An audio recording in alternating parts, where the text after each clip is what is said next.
Hello, welcome to a new episode of the podcast. I've been a little quiet for the last month or two.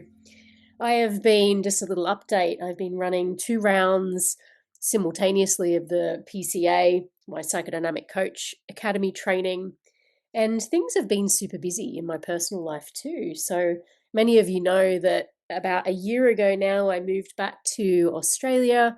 And so things are sort of finally starting to feel like they're settling here as well, which is great. And I'm going to be moving again soon in the next couple of months. So there's a lot of change happening in my life. I know there's a lot of change happening across the board as well. So yeah, but I'm kind of excited to be back with you guys. So feeling refreshed just after taking a little break after my latest launch. And really starting to get into this topic of visibility because I tell you, and I've been talking about this on social media, but the visibility game has honestly shifted so much. Even in the last, I've felt it in particular in the last probably 1 to 2 years, things have felt really different on social media, online generally. And I know pretty much everyone who listens to this podcast has a business, has an online business that they're running, or they aspire to in the very near future. So I've kind of been talking a lot about how visibility has changed and the demands of visibility and what's required of us because even in the last, as I said, couple of years, the game has shifted. The culture around visibility has shifted a lot. I used to teach a visibility course probably 3 or 4 years ago, and I'm completely updating that at the moment because I just think that there are so many shifts and changes and cultural moments that we're having that I really actually want to start bringing to life for you guys because visibility is without doubt one of the biggest issues that I see female entrepreneurs and coaches and therapists really struggling with in some way, shape, or form. And it's very, very easy to think of visibility as like a marketing problem that we need to solve. And without doubt, it's like the biggest psychological challenge, frankly, that we can come up against when we're starting our businesses and not just getting started, when we're growing our businesses too, when we're wanting to take it to the next level, or we're wanting to pivot in our message, or we want to go deeper in our message. Inevitably, we start hitting up against visibility challenges, particularly as women. And so when I was kind of thinking about the episode for today and scribbling down in my little notebook kind of where I wanted to go with this episode, I felt like I wanted to kind of helicopter up a little bit for us to sort of talk about the real cultural moment that we're in when it comes to visibility, because it really does feel like we're living in a new, brand new visibility economy. All right. Maybe what used to work around visibility doesn't really work anymore. The speed of the social media algorithm, the rate that creators are expected to keep up with producing content. There's a lot of these challenges that we're kind of hitting up against at the moment. But where I wanted to go a little deeper, as I always do, is not just look at the cultural moment that we're in, but really look at why women in particular are still playing by old family rules, wrapped up in old family shadows, and really why visibility has become almost like the psychological task of our time. So I'm going to kind of be threading these two concepts together where we're looking at and landing in this new culture of visibility, this new economy of visibility, and why we still kind of struggle, particularly as female coaches and entrepreneurs and women who are doing new and exciting things online, why we struggle sometimes to show up in that, and why that struggle isn't just about the freaking algorithm or a marketing problem. A lot of it has to do by some old and embedded family rules that we could still be playing by. Okay, so that's really what we're going to be talking about today. I'm also going to be covering, what some of those kind of cultural shifts are and kind of where we find ourselves in and amongst all of this, with, the intention really being to help you if you're someone who is struggling with your visibility at the moment, showing up, really putting your name out there allowing yourself to be seen and felt by your audience. I really hope this episode is going to serve you today, just to kind of put it in perspective, what we're dealing with at the moment, but also, as always, just kind of help you with some very practical guidance around next steps and things like that too. Okay, so I guess just to kind of step back a little bit, all right, and just frame this episode, the visibility challenge has shifted massively in the last few years. And I don't actually think we're talking enough about this online or just generally at the moment, because what it actually takes to become visible in this moment in history is very, very different compared to, say, when we were growing up, or even 5 years ago or 10 years ago. Things have changed. And as I said, we tend to frame visibility as a marketing skill. We see this online. We see the marketing and the business coaches talking about how you just got to learn Instagram, okay? You got to improve your messaging. You need to learn how to tell better stories and build a personal brand and have your messaging pillars and try to go viral on your reels, all of this sort of stuff, okay? And none of that is wrong, okay? All of those things are very useful tactics when we're trying to get our message out there, when we're trying to appeal to new clients and audience members. All of that still stands. But I really do think that something much, much deeper is happening across the board, all right? So we're living through what I feel and what I get my spidey senses are telling me is that we're living through one of the greatest shifts in communication, human communication, that's ever occurred. Okay, so for most of human history, if we kind of cast our mind back and we be the good archaeologists and historians that we are, okay, in human history, generally, very few people were required to become publicly known, weren't they? You know, we used to be able to just kind of unfold our little lives within our community, within our village, within our family unit, within our workplace as well, okay? And frankly, you know, we could lead a pretty good life without ever really developing a public voice. To be a public voice was actually kind of rare. You know, if I even think back to when I started my coaching business 12, 13 or so years ago, there were very few voices that were just starting to emerge in the industry at that time. You know, we had the big voices like the Tony Robbins and the Marie Forleos and the Mel Robbins and all of those kind of people who were great. All right. But it was kind of rare to have that level of public voice.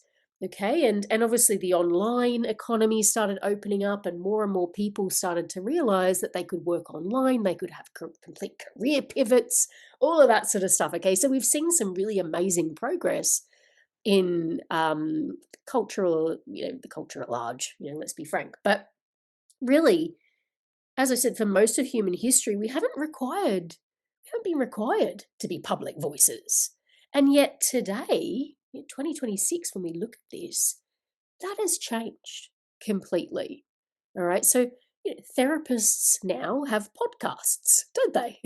Coaches have newsletters, and artists, they have their amazing Substacks. All right. Professionals have their LinkedIn profiles, which I still can't stand, by the way, but it's like LinkedIn. Okay. That's a whole thing. Founders, you know, have their audiences that they start to build online on social media. And every single day, people, creators, helpers, healing professionals, we're expected to become almost like broadcasters and thought leaders. And the speed, like I said before, the speed at which we're expected to show up now, this has increased tenfold. And I would say, in particular, the last 2 years or so, the speed is what all creators are talking about at the moment. If you really tune in and listen to the conversations that are happening and the chitter chatter, you know, online, a lot of creators are really feeling this pinch around, oh my God, you know, I used to be able to show up and create for fun, share my voice for fun, make my art for fun. Okay. Yes, we're building a business too, but to create content and to show up, there was a joy in that. And now it feels like there's this pressure that's starting to form because AI has just completely changed the game. And I'm going to talk about that a little later on. But we're noticing that we're kind of in this new melting pot of visibility and cultural shifts and changes and the fact that we're now expected to become publicly known. Okay, and the internet, of course, is to thank for that. We can speak to anyone in any part of the world at any time. And my God, that is a blessing. And people are really feeling it as well. So I think what we're really entering is this new age of visibility. Okay. And the problem really in all of this, okay, if I was to kind of boil it down to one thing, if I think about, say, the average coach, okay, that's starting up her amazing business online, all right, and we're contending with all of these new channels and social media and algorithms and this expectation of being a public voice, what's happened is technology, and AI has so much to do with this. Technology has evolved so much faster than our psychology.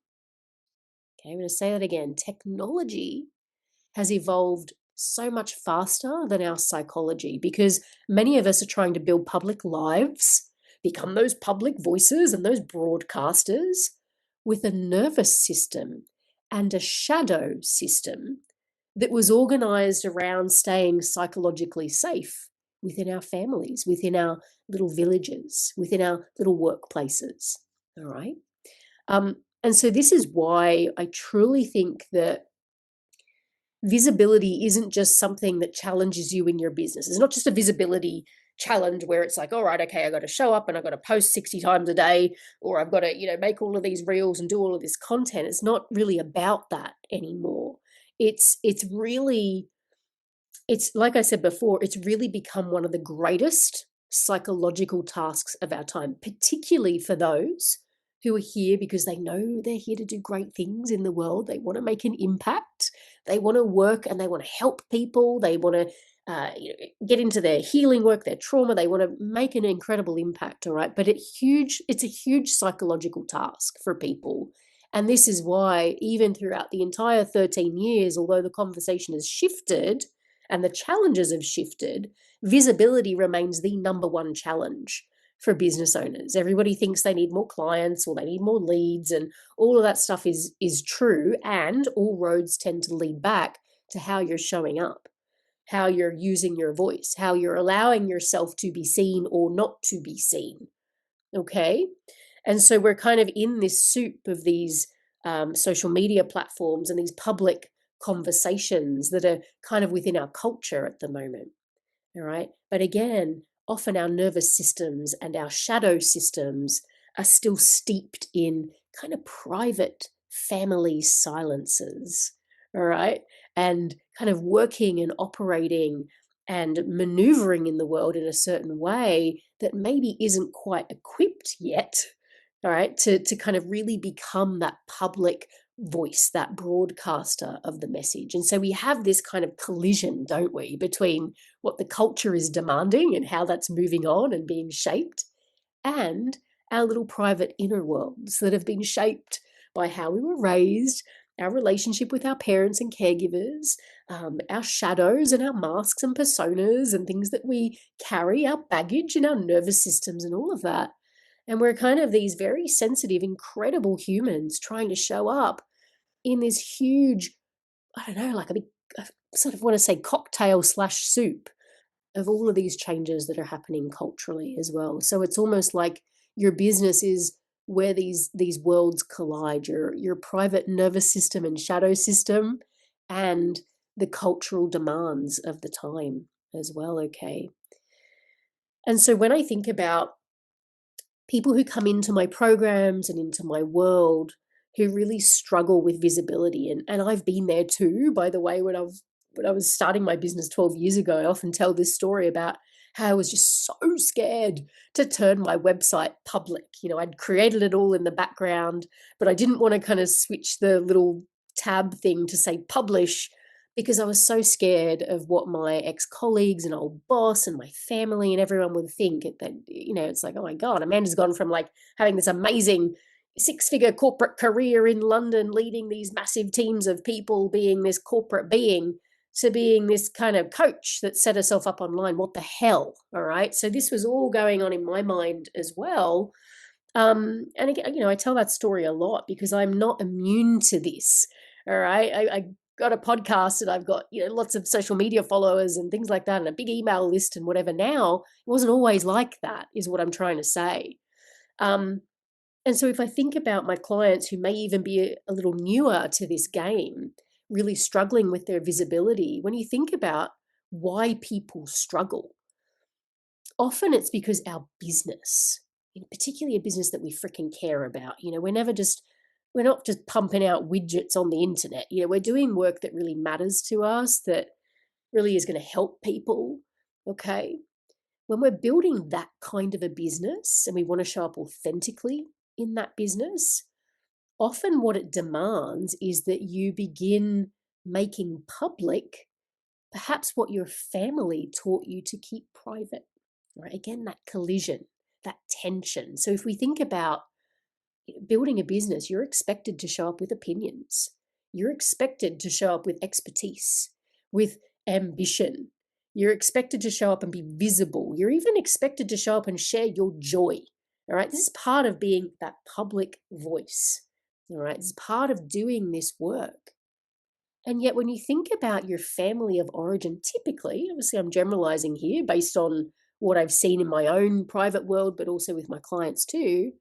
But often we were raised in our families to be kind of a bit invisible, to be the good girl, particularly if you are into your 30s, 40s, and 50s. Okay.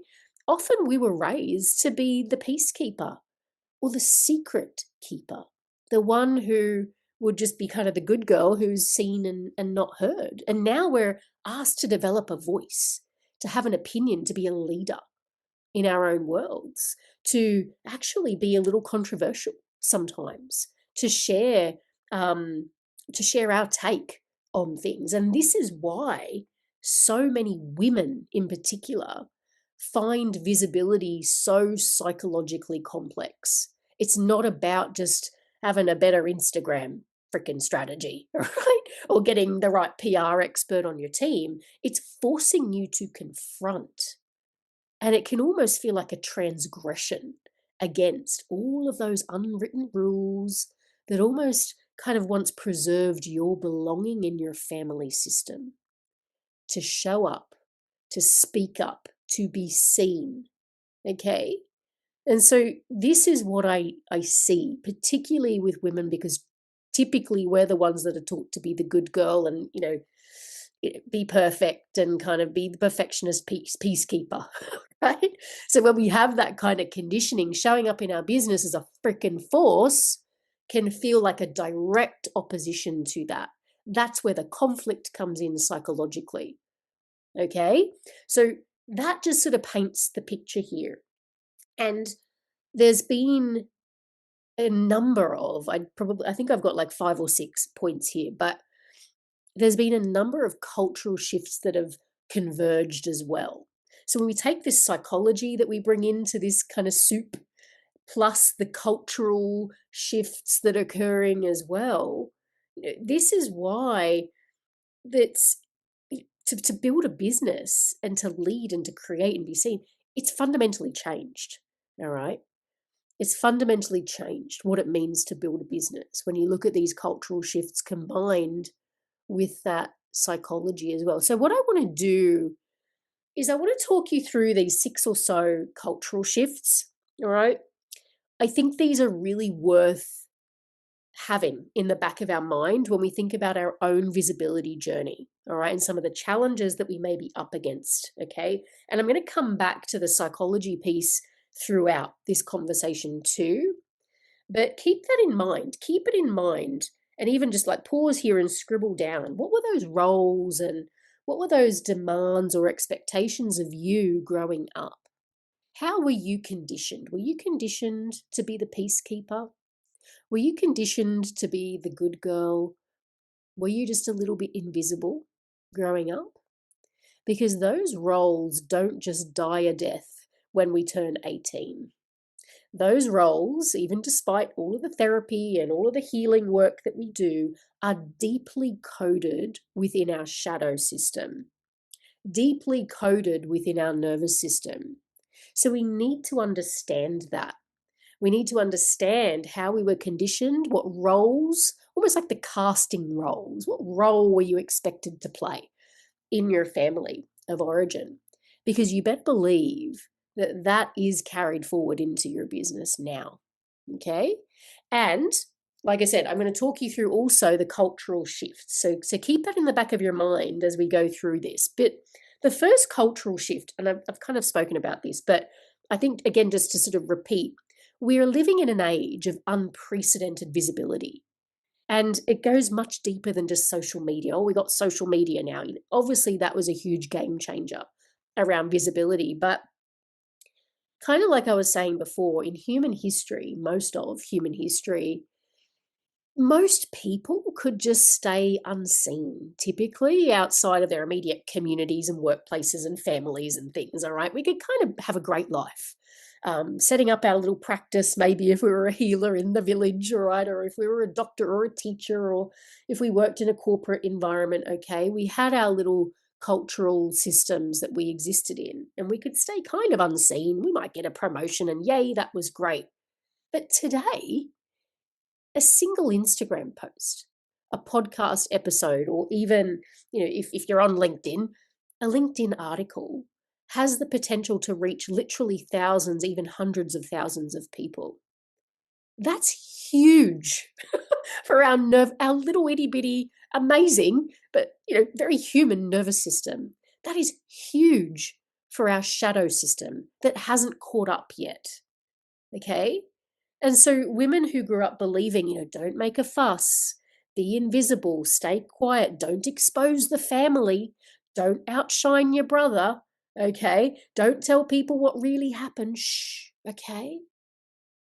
And now being asked to build a business that requires the exact opposite, to make a fuss, to show up, to expose your truth, to share and outshine, and to be who you are, to be the light.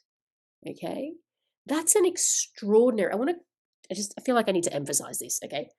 That is an extraordinary psychological demand. And I don't think we're fully cognizant of that. All right? Our nervous systems, our shadow systems are still typically, even after lots of therapy and healing and all of the things, okay, still typically hardwired from when we were a child. Okay. And we're trying to bring that into a business where we have the potential to be seen by thousands and hundreds of thousands of people. There is a very real impact on that. No wonder we often want to contract and hide. I want to normalize this too. It's like, oh my God, like having thousands of eyes on me all of a sudden, even dealing with some of the negative or hateful comments, which we inevitably attract as business owners who are visible online, okay? That can feel very jarring and very psychologically demanding.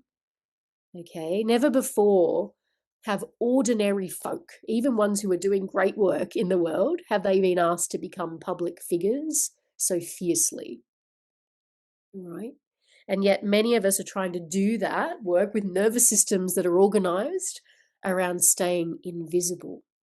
I find this particularly with women who, as I said, were maybe raised in dysfunctional family systems as well, where you learn to manage everybody else, to keep the peace, don't make a fuss, keep the secrets, okay? And many who go and become highly competent professionals and experts in their own right, okay, yet still have this coding. And it's really a shadow coding, all right? Where if we're taught to play the good girl and to be the peacekeeper, something typically had to become exiled there. All right, I'll come back onto that in a moment. All right, second shift that I wanted to talk about is this kind of celebration of authenticity. All right, so I really do, there's a lot of superficiality and, all of the, all 7-second attention spans and all that sort of stuff. But there is this kind of movement around, well, you got to show up authentically. All right. So the culture is celebrating that on one hand, but often we don't talk about why that's so difficult, do we? Because every business coach, when you look online, every business coach or marketer is talking about how you got to show up. Okay. You got to be authentic. You have to share your story. You got to build your authentic, aligned personal brand. You got to find your voice. All really good, okay, and very important. But what about, and no one asks this, what about if authenticity was dangerous in the family that you came from? What if authenticity was dangerous in the family that you came from? Many women that I work with can relate to this in one way, shape, or form. All right.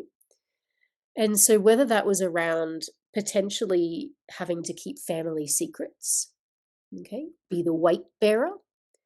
I work with a lot of women who are parentified as well, so expected to play an adult role in their family system, even though they were like 6 or 7. All right. A lot of that showing up authentically when you had these very real demands on you in your family system can often be quite dangerous. Speaking truth to power in the family system, was it safe? Were you able to speak truth and show up authentically to mum and dad? Okay. And so all of these factors are there and swimming around in our psychology. All right. That's why showing up authentically can feel so difficult. And why, despite all of the fabulous advice to just show up and be authentic and tell your story, can feel so jarring, particularly for those of us who are cycle breakers, who have been through some kind of dysfunction and trauma. We've done all the healing and we've done all that good stuff, and yay, okay, we've kind of ticked that off, and we've done a great deal of work there. I know it's always a journey, but it's why that kind of danger can feel so coded in our nervous systems and shadow systems too. So that's the second kind of thing I wanted to note. This kind of culture that celebrates authenticity to a degree, yet also we don't really talk about why that's so hard and why that's so difficult. Okay. But number 3, and this is kind of related, the third shift culturally that we've noticed, and you would have seen this, is that trauma has entered the mainstream, hasn't it? Okay. We talk endlessly about trauma. And this has been so incredibly positive, by the way. Because when we think about trauma, we can talk about what happened and we get to tell our stories around that. Therapy, I know, has made some amazing inroads in terms of not being so taboo anymore. But we also forget, don't we, that a lot of what is traumatic is also around what couldn't be spoken, what had to be denied, okay, what had to be maybe protected, who wasn't allowed to know certain things, secrets that had to be kept, emotions that maybe threatened your belonging in a family system. Okay, so it's not just about big T, huge impact trauma. It's also these kind of little what couldn't be spoken moments too, this weight bearing, this inherited silence, if you like. Right? No one talks about that. We talk endlessly about trauma and what happened, and that's really important. But what about the stuff that we can't share? The the secrets that we're still expected to keep 20, 30, 40 years later? What about what had to be denied around your own brilliance and authenticity, like I shared before, because that wasn't safe to express? Every single family has a shadow. We talk a lot about this in my psychodynamic coaching work. Every family, every culture has a shadow, all right?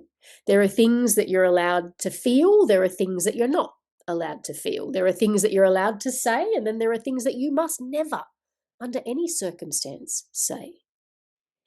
If we think that this isn't coming into the visibility conversation around, you're just trying to freaking build your business online and you're wondering why you keep procrastinating, okay?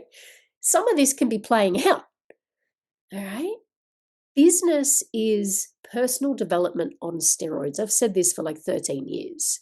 You will be expected to confront those shadows. They will be exposed. Everything that you had to deny or protect, things that couldn't be spoken, okay? Often they are the subconscious snags that are preventing us from moving forward in our business and being seen and attracting the clients that we're here to work with, really putting ourselves out there, having the financial success that we crave as well, because this stuff's still milling around. Okay. So that's the third thing that's really important. A couple of those are linked, but I felt like it was kind of worth just pulling them out separately and speaking to them. Now, this fourth one is a little different, and that is the emergence of AI. We can't not talk about this. AI as a cultural shift is enormous. AI is basically making information cheap. Information is disposable now. All right. It's not about who has the most information, because guess what? We're at that point where I think even Sam Altman said this week, where we're now at that point where essentially AI is kind of smarter than all of humanity, frankly. So it's not about information anymore. Voice, your human voice is becoming the differentiator. This is so relevant to where we're at right now. Okay, everyone has access to knowledge. All of the PhDs and all of the master's degrees and all of these freaking geniuses all in the world, okay? AI is smarter than all of them combined now, and we have AI on our phone. So it's like none of this. AI can write, it can research, it can structure, it can do everything, it can create.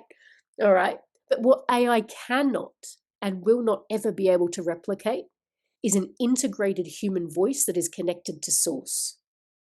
Okay. We need to be very careful. This is like a side quest here, but very careful that we don't mistake who our source is, by the way. I know a lot of creators are they feel like they're having to rely on AI in order to just keep up with the sheer volume of content that's expected online. All right. But we need to be very careful that we're not plugging into AI as our source. Creator, universal consciousness, spirit, God, whatever you want to call it, is our source. AI can be a great tool, all right, a useful friend, okay, if you like, to bounce ideas off or to, help find some information about something. All right, you got to be careful around that too, obviously. I try not to use AI as much as I can. Okay, I can use it for some admin-y sort of things or to research some stuff, but I think that it has the potential for us to connect into that, and it's going to almost replace this universal consciousness or God or source that's a spiritual force. Okay, I think we need to be careful of that. As I said, that's just a little side note, but AI, when you look at it from a Jungian perspective too, is very, very interesting. It's almost become its own collective thought form. Sometimes in the occult and esoteric communities, we call it an egregore, okay, where it has its own kind of energetic body that we can contribute to, that we can take things from, okay? It's almost like this collective energy around it. And, again, that has its uses, and we need to be discerning around how we interact with that. But I think it's very important, kind of coming back to my core point here, is to remember that your voice is the differentiator. And I don't just mean your tone and, your accent and all of that. I mean your unique perspective, your lived experience, the feeling that people have when they can hear you speak and they know that you are just connected to source.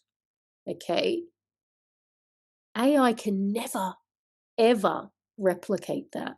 It can write the smartest posts, okay? It can write your books for you. It can do all of this, all right? But psychological freedom is even more valuable than ever before, okay? Don't ever forget that as a business owner and a creative. I've been on, again, like a little kind of quest on Instagram. I've been talking a lot about AI. It's a really topical conversation, I think, for many creators and business owners at the moment, because, like I said, people feel like they're having to keep up with the pressure almost of producing 20 pieces of content a day. And it's like, oh my God, my little nervous system isn't cut out for that, right? Our nervous systems and psychology hasn't caught up with the speed of this technology. And so what I would say is we're entering a world right now where frankly, information matters less than authorship, than voice. Okay. Everyone can create content now. AI is becoming a really great place to hide, by the way. I see a lot of people creating AI generated content. And, okay, all right, but it's like, where are you in that? I can't feel you. You know, if you're a coach or a helper or someone who is a healer, people want to be able to feel you, right? They want to feel your resonance. Okay, because anyone can create content now, and snazzy graphics and clever quote content and things. What a great place to hide, you know because I think what people are really asking, particularly when they're looking for a coach or someone to work with, they want to be able to feel you. Can you feel anyone inside that content? Where's Jane in that content? Where's Amanda in that content? Where's Brooke in that content? Okay, people need to be able to feel you. So this kind of fourth point is all around AI. Information's dirt cheap now. Everyone's got it. Information, you being the information gatekeeper or the smartest person in the room is no longer relevant. It's about your voice, your authorship, okay? What you stand for, what you stand against, your capacity to be in relationship, your ability to move people, okay? Get them to feel something, okay? To help them take a stand for what they believe in their lives, to get the help that they need. AI is making people very lonely, okay? And it's very much predicted that people are going to be moving back towards live events, even in-person events as well. Okay, people want to work with people. It's really important, but that's a massive cultural shift at the moment, okay? Fifth one, which I think is going to be so relevant to everyone who tunes into this podcast, is that women, we're entering midlife in unprecedented numbers, okay? Many women in their, I'd say, mid 30s through 40s and 50s, okay, are changing careers. We've got the whole internet that's opened up over the last 10 years in particular. People are desiring more freedom, okay, as women in particular balance all of these competing roles and motherhood and, around midlife, children are growing up and things too. And so women are kind of entering this new phase of, okay, well, what's next for me? Many women, and midlife is classic for this, and Carl Jung spoke a lot about this, but women, midlife is that point where we're really called into exploring and knowing ourselves deeply. Typically, having lived a life that was for so many others, kids and husbands or partners and families and communities, all right? Many women feel called to discover and live their purpose around this time in life. What is that purpose? What does that actually look like? Who am I, really? Particularly as we enter menopause and perimenopause and menopause, rather, that is a literal rebirthing of ourselves. This is where so many women start to drop the armor as well. And they're looking at, well, who am I now? What does this next phase of life demand of me? Women are becoming impossible to silence. We are some of the biggest creators online. There is a whole movement around women really going through so much transition and change. And perimenopause is now a thing that we can talk about and don't have to keep secret or hide or think that we're just kind of secretly going crazy and gaslight ourselves, right? No. It's like there's a whole chitter chatter movement starting to happen. Women are becoming impossible to silence. They're becoming less willing, I'd say, to kind of organize themselves, frankly, around everyone else's comfort. And midlife only really solidifies that. Okay, so I think, again, culturally, women are entering midlife in unprecedented numbers. Okay, and so this feels really important just to kind of bring into the conversation as well. All right. Two more things. Okay, two more movements. The second one, it's like the second to last one, rather. I want to talk about shadow. Okay, shadow work's become like a bit of a buzz concept, hasn't it? Everyone wants to talk about shadow work online. It's become trendy. Carl Jung kind of become trendy again. All right. And that's great. I think it's great that shadow work's, kind of finding its way into the more mainstream conversation. I think there's a lot of myths and misconceptions around what shadow actually is. All right. I talk a lot about this in my psychodynamic coaching work. Shadow is really those parts of us that are repressed. Going back to what I was saying before about if you grew up having to be the good girl, the one that doesn't make a fuss, okay, the one that's a bit invisible, what the hell did you need to repress in order to play that role in your family? Because that good girl role was rewarded. Okay, you got the pats on the head. Oh, she's such a good girl. Okay, isn't she so sweet and kind and lovely? What was repressed? Okay, was it your fierceness, your disagreeableness, your rebelliousness? Okay, shadow is entering the conversation, but I've noticed, again, myths and misconceptions around what shadow is. A lot of people think shadow is just like your dark stuff. It's not. There's a lot of conversation about dark or wounds or your trauma as your shadow. None of that's true, okay? No one is having the conversation around the fact that your shadow contains some of your most untapped, incredible brilliance, right? That disagreeableness, that rebelliousness, that creative spirit, that one that is just a little bit kind of an agitator, okay? There's brilliance in that. And your business is going to require you to bring all of that stuff forward. It's going to require you to tap into that well, and not just tap into it intellectually, like, oh, yeah. No, embody it, okay? That suppressed genius, that forbidden ambition, that exiled authority. This is the other one that I see a lot of. Women have a real issue with authority and owning their authority because it was freaking repressed and exiled, likely. Okay, so this hidden brilliance. Almost all of the conversation online when it comes to shadow work is around pathology, okay, dark stuff.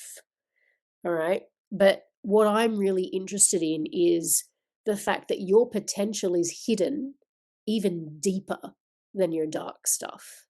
And that's what we've been trained to forget. That's what we've been conditioned to overlook. All right. And so when it comes to you getting visible online, you owning and excavating all of that brilliance, all of those little naughty traits, okay, that you weren't allowed to get away with growing up, your business is going to call all of those forward. Personal development on steroids. Okay. That's also why visibility can feel so damn jarring to our nervous system and our shadow system. Because when you start to bring your hidden brilliance and your forbidden ambition and your suppressed genius online, and you start to integrate that and embody that in your work, it's going to be putting pressure on the family structures that you were once a part of. It's going to be smashing to pieces the little white picket fence of a life, okay, that you built around the good girl, okay, and the one that's got everyone else's backs and looks out for everyone else. What happens when your forbidden ambition comes to the forefront? What happens to all of that safe little life that we've built? It's going to change. And that's why visibility is truly a psychological piece. It's a psychological challenge. It's not a marketing bloody challenge. That's like 5% of it. It's a deep psychological challenge around your shadow in particular. Okay? That's the 6th piece. And there is one more. There's a bonus one. Okay? I forgot I had this one too. And this kind of relates to what I was saying, but we think it's the algorithm, right? And I've done this, all right? Kind of kick up against them and the algorithm, and no one's, the Meta's not showing people my genius, right? Okay, and we all have a cry about the algorithm, all right, and that's fine, and that's a very real thing, and it's frustrating, big whoop, okay? But a lot of people use that as an excuse, and I'm not about that. All right. Everyone says that I can't get visible because Instagram is saturated. Oh, the algorithm, hates me. All right. And yes, sometimes that's true. But again, the deeper truth is often I'm unconsciously trying not to be seen. Okay. This is where the algorithm can become that very useful whipping boy. Okay. Oh, well, I'm trying. Look, I'm trying. Okay, I'm trying to be seen. I'm trying to put my AI generated content out there, and the algorithm's just not serving it to the people that need it. Okay. Oh, but I did try and show up once. Okay. And no one's seeing my stuff. Look, I get the frustration in that. Okay. But my work is always about pushing you to look a layer deeper, possibly at, 2 or 3 or 4 or 5 layers deeper. Sometimes this can become a very useful place to hide. All right. And I say that with love. All right. But the algorithms are not the problem. Often it's because, like I said, and you've seen through all of these cultural shifts that I've shared and these sort of associated psychological shifts too, there's usually something much deeper happening. All right. That visibility is demanding something of us psychologically. And it's only heightened in this particular culture and time that we're in right now. Okay. And so, yeah, I guess just to sort of wrap it up, a couple of takeaways. All right. One is I wanted to kind of helicopter up a little bit today because it's easy to get into the kind of the nuts and bolts around your Instagram strategy and, what visibility really means to you and the identity shifts and all of that. But I wanted to helicopter up to say, look, there is some very real psychological stuff here. And we're living in a real cultural moment as well. And it's like these two things are combining at the moment. We've got the cultural shifts, those 6 or 7 that I just outlined. And we have a little human nervous system that's amazing. And it's a little human nervous system and a shadow system that's kind of coded to really belong in our family of origin that's kind of we've brought with us since childhood, okay, that has done well. It's kind of made a name for itself in our workplace and within our communities, okay? And now suddenly it's being forced to kind of come out online and we're being confronted with these hidden aspects of ourselves that, again, frankly, were a little bit naughty to express when we were growing up. We're loud. We're loud. Remember what I was saying before? It's like your business is kind of challenging you to make public what your family taught you to keep private. Your opinions, your wild energy, your visibility, your joy, sometimes your ambition. Maybe that wasn't okay. Maybe, again, particularly if you're someone who is interested in sharing more about their story, maybe that means you're going to have to out some of the family structures and systems that contributed to your healing journey. For example, maybe that's really freaking uncomfortable. I get that. All right.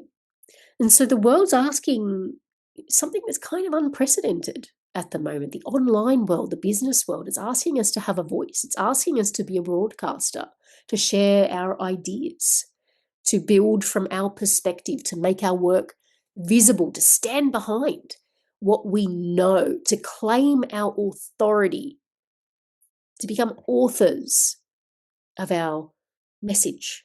Okay.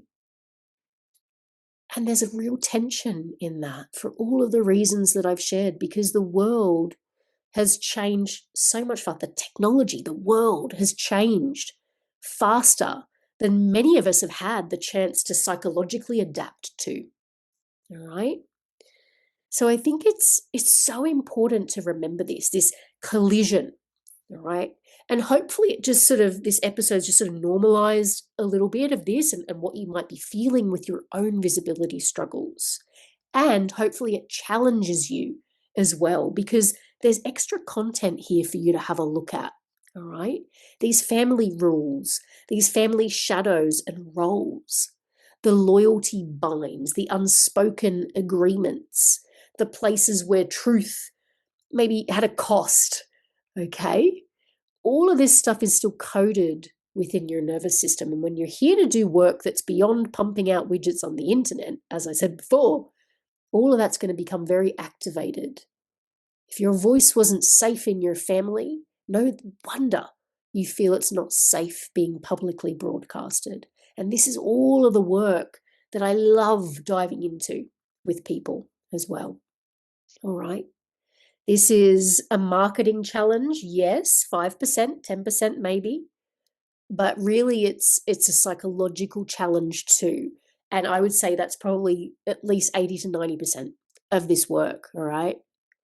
So when you're worrying about showing up online or wondering why you're still hiding out or procrastinating and you still feel scared of being judged and all of that sort of stuff, often the deeper layer of the work here is around looking at, well, what parts of myself did I have to hide in order to belong. All right. So going back to that journaling prompt I got you to do earlier in this episode around what was that role that I played in my family? Was I the good girl, for example?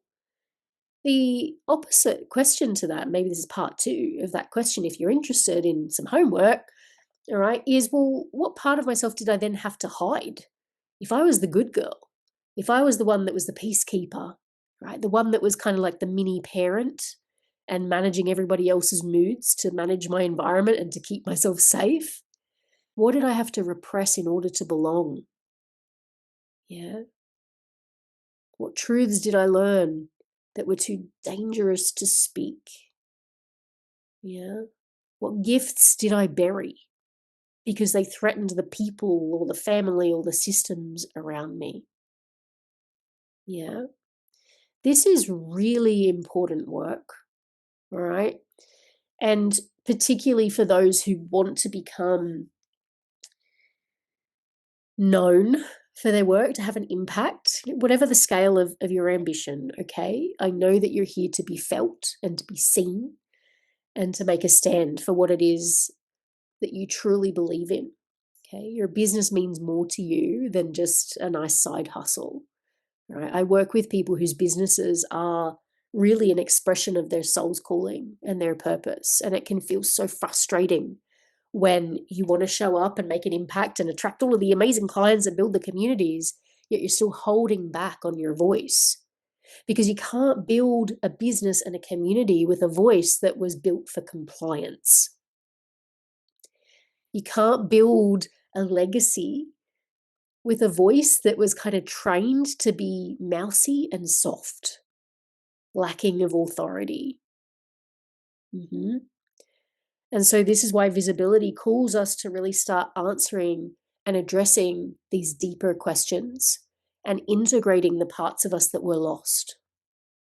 Okay, in amongst this big cultural shift and shake-up that we're going through, this work is more important than ever.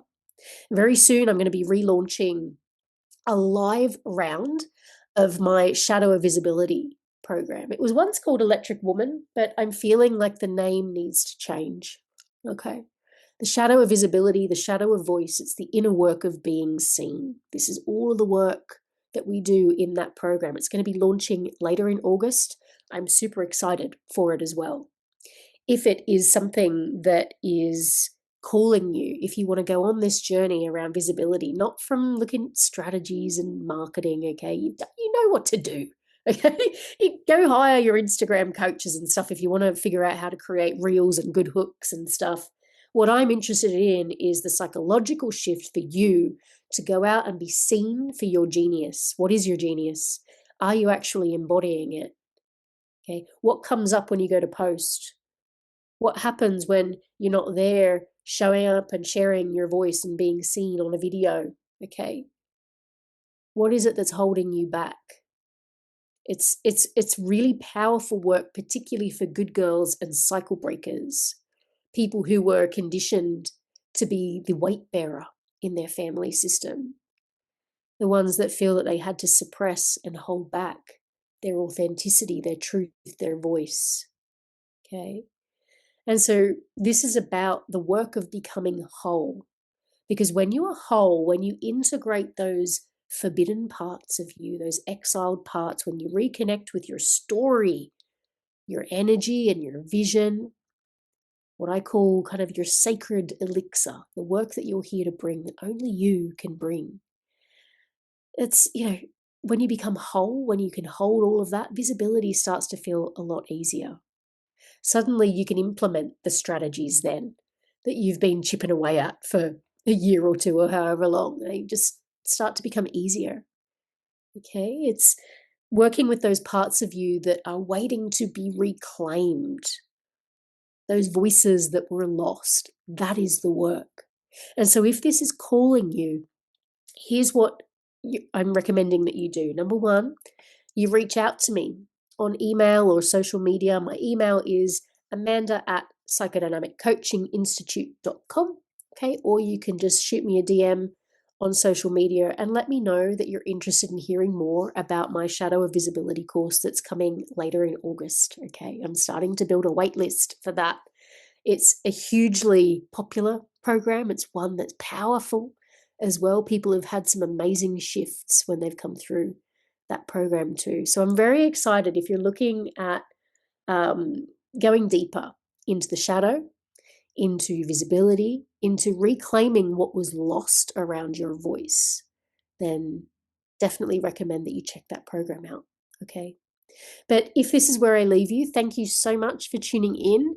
What I would ask is that you just leave a like or you share this episode. It really does help the algorithm, okay, to share this with people that might need this message. And I think that's really important, more so than ever, okay?